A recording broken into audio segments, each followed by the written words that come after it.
Selamat menunaikan ibadah salat subuh untuk Anda yang berada di wilayah Jakarta dan sekitarnya. Kita kembali di iNews Pagi. Pemirsa, Amerika Serikat dan Iran mencapai kesepakatan damai setelah kedua negara bertemu secara virtual pada hari Minggu. Sejumlah poin penting disepakati kedua negara termasuk penghentian perang secara menyeluruh.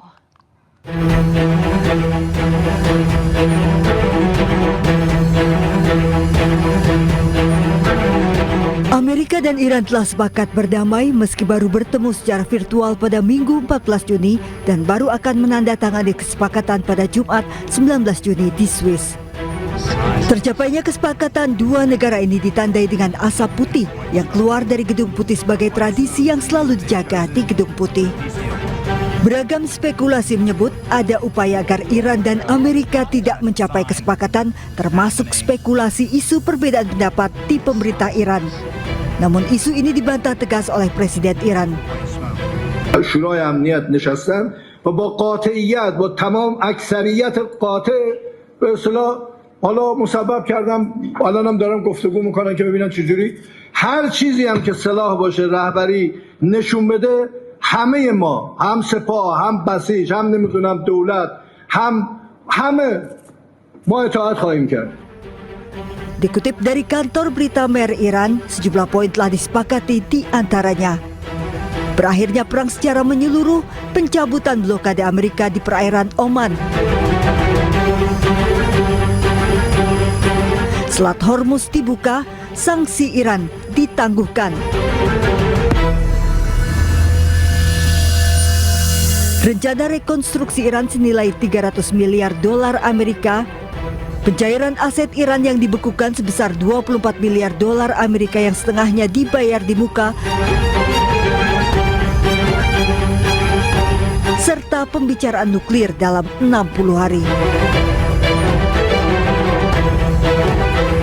Sejumlah negara sudah menyampaikan dukungan dan ucapan resmi atas tercapainya kesepakatan damai Amerika dan Iran, termasuk dari Sekjen PBB Antonio Guterres. Pemirsa, Presiden Amerika Serikat Donald Trump mengklaim berhasil mendorong tercapainya kesepakatan besar yang disebut akan membawa perdamaian dan juga keamanan di kawasan Timur Tengah. Melalui unggahan di media sosial, Trump menyatakan banyak presiden telah mencoba untuk berdamai dengan Iran dan semuanya gagal. Para pemimpin kawasan ini untuk pertama kalinya menemukan presiden yang mampu membantu mewujudkan perdamaian sejati. Trump juga menyebut dengan dibukanya selat setelah penandatanganan kesepakatan pada hari Jumat 19 Juni 2026 akan memungkinkan pembersihan ranjau serta memulihkan arus distribusi minyak.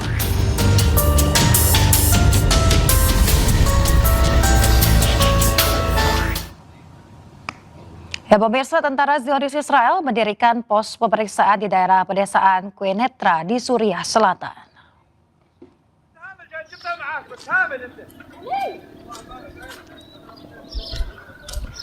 Pasukan bersenjata Israel terlihat di sebuah pos pemeriksaan di desa Saida al-Jolan di daerah pedesaan Quneitra di Suriah Selatan dalam rekaman di hari Senin. Peristiwa ini terjadi kurang dari seminggu setelah media lokal melaporkan bahwa IDF telah mendirikan pos pemeriksaan di jalan yang menghubungkan desa Saida al-Jolan dan juga al-Mufaras di pedesaan Quneitra Selatan. Namun Israel tidak berkomentar terkait dugaan penyusupan tersebut. Menteri Pertahanan Israel Katz menyatakan tentara Israel akan tetap berada di zona keamanan di Lebanon, Suriah dan juga Gaza tanpa batasan waktu. Hal ini terjadi setelah Amerika Serikat dan Iran mengonfirmasi bahwa mereka telah mencapai kesepakatan untuk mengakhiri konflik mereka.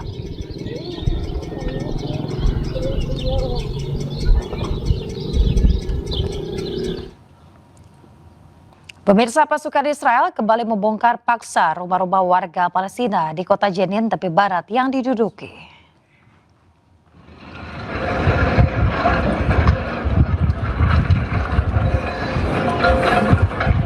Pembongkaran secara paksa di kawasan kota Barta'a, kota Jenin tepi barat Palestina dilakukan pada hari Minggu. Nampak sejumlah alat berat dikerahkan meratakan rumah-rumah yang menjadi sasaran operasi. Pasukan Israel berdalih bangunan yang dihancurkan tidak memiliki izin pembangunan resmi dari otoritas Israel. Dalam sepekan terakhir, sedikitnya 15 rumah di kawasan ini telah dibongkar paksa oleh otoritas Israel.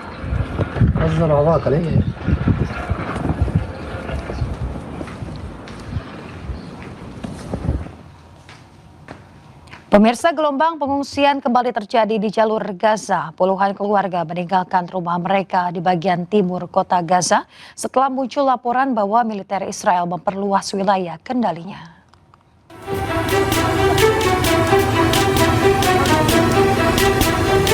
Puluhan keluarga terpaksa mengungsi dari lingkungan Al-Tufah dan Al-Sujaiyah di timur kota Gaza. Kawasan Al-Tufah memperlihatkan kendaraan yang dipenuhi barang-barang pribadi meninggalkan wilayah tersebut. Eksodus warga terjadi setelah muncul laporan mengenai perluasan wilayah yang disebut sebagai garis kuning, area yang berada di bawah kendali militer Israel dan membatasi akses warga sipil. زي ما انتم شايفين فيها مع الخط الاصفر امبارح قدموه تقريبا الساعه 2:30 بالليل والناس نايمه فعملوا ضجه هنا واليهود قربت وجد دبابات هنا وحطوا خط اصفر وحطوا كمان هنا خط وين النزوح الناس هنا كسروا ايش بدنا نسوي بدنا نروح حنبات هنا وحنضلنا هنا لو بده يجي 1000 دبابه هنا حنضلنا قاعدين مكاننا. Pergerakan tersebut menyebabkan puluhan keluarga terpaksa meninggalkan rumah mereka demi alasan keselamatan. Hingga kini, pemerintah Israel belum memberikan tanggapan resmi terkait laporan perluasan wilayah kendali tersebut. Teroris Israel sengaja membakar masjid, rumah dan kendaraan warga Palestina di kawasan tepi barat. Aksi pembakaran memicu kepanikan warga.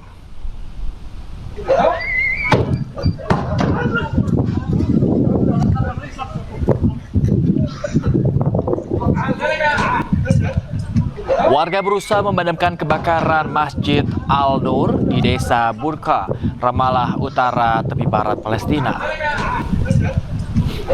Kebakaran masjid dilakukan sengaja oleh teroris Israel. Selain masjid, pemukim ilegal juga membakar kendaraan-kendaraan warga yang terparkir di jalanan. Bahkan pada salah satu kendaraan yang dibakar, masih terdapat pengemudi dan penumpang di dalamnya.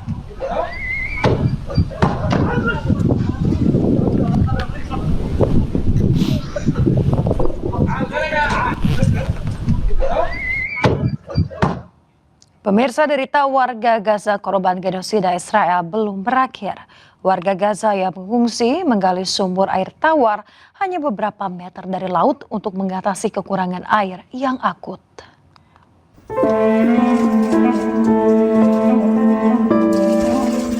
Derita warga Gaza korban genosida Israel belum berakhir. Layaknya mujizat dari Tuhan, warga Gaza yang mengungsi menggali sumur air tawar hanya beberapa meter dari laut untuk mengatasi kekurangan air yang akut. Kelangkaan air yang akut dan suhu yang meningkat menjadi cobaan baru bagi warga Gaza. اللي دفعني اني افحر البير على البحر انه هو ازمه الماء اللي كنا احنا نعاني منها، كنا نعاني من من 100% من نقص الماء وكنا محتاجين جدا للماء، فانا الحمد لله جاءت الفكره انه انا افحر بير على عمق 4 متر. Di tengah situasi genting, warga Gaza tidak menyerah. Air tawar yang berhasil didapatkan dari penggalian manual bisa digunakan untuk kebutuhan sehari-hari. Krisis air sedang berlangsung di jalur Gaza, di mana sekitar 1,1 juta anak menghadapi kesulitan dalam mengakses air bersih karena infrastruktur yang rusak dan kekurangan bahan bakar yang dibutuhkan untuk mengoperasikan fasilitas air dan sanitasi.